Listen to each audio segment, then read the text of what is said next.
হযরত শাহজালাল আন্তর্জাতিক বিমানবন্দরের কার্গো ভিলেজের আগুন পরিকল্পিত বলে সন্দেহ প্রকাশ করেছে ঢাকা কাস্টমস এজেন্টস অ্যাসোসিয়েশন। তারা বলছে, এই অগ্নিকাণ্ড দেশের শিল্প কারখানা, আমদানি রপ্তানি খাত এবং সামগ্রিক অর্থনৈতিক কর্মকাণ্ডের ক্ষতি করে জাতীয় অর্থনীতিকে অচল করার একটি নীল নকশার অংশ হতে পারে। রোববার সংগঠনের সভাপতি মিজানুর রহমানের পাঠানো এক সংবাদ বিজ্ঞপ্তিতে এসব কথা বলা হয়েছে। মিজানুর রহমান বলেন, ঘটনার প্রকৃত কারণ উদ্ঘাটনের জন্য একটি স্বাধীন ও নিরপেক্ষ তদন্ত কমিটি গঠন করা দরকার। পাশাপাশি দায়ী ব্যক্তি বা প্রতিষ্ঠানের বিরুদ্ধে আইনানুগ ব্যবস্থা গ্রহণ করা প্রয়োজন। সংবাদ বিজ্ঞপ্তিতে বিমানবন্দর এলাকায় নিরাপত্তা ও অগ্নি নিয়ন্ত্রণ ব্যবস্থার কার্যকারিতা পুনর্মূল্যায়ন করে প্রয়োজনীয় সংস্কার ও আধুনিকায়ন নিশ্চিতের দাবি জানানো হয়েছে। বাকি দাবিগুলোর মধ্যে রয়েছে ব্যবসায়ীদের ক্ষতিপূরণের পদক্ষেপ নেওয়া এবং জরুরি ভিত্তিতে আমদানি পণ্যের নির্মাণাধীন গুদাম অস্থায়ীভাবে চালু করা।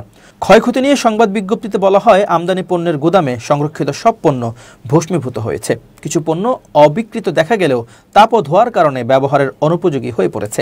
আগুন লাগার পর সিভিল এভিয়েশন কর্তৃপক্ষ, ফায়ার সার্ভিস যথাসময়ে ঘটনাস্থলে উপস্থিত হয়ে আগুন নেভানোর কাজ শুরু করতে অনেকটাই ব্যর্থ। ঢাকা কাস্টম এজেন্টস অ্যাসোসিয়েশন মনে করে, ঘটনাটি অর্থনৈতিক স্থিতিশীলতা ও বাণিজ্যিক কার্যক্রম ব্যাহত করার পরিকল্পিত অপচেষ্টার অংশ কিনা তা বিস্তারিতভাবে খতিয়ে দেখা প্রয়োজন।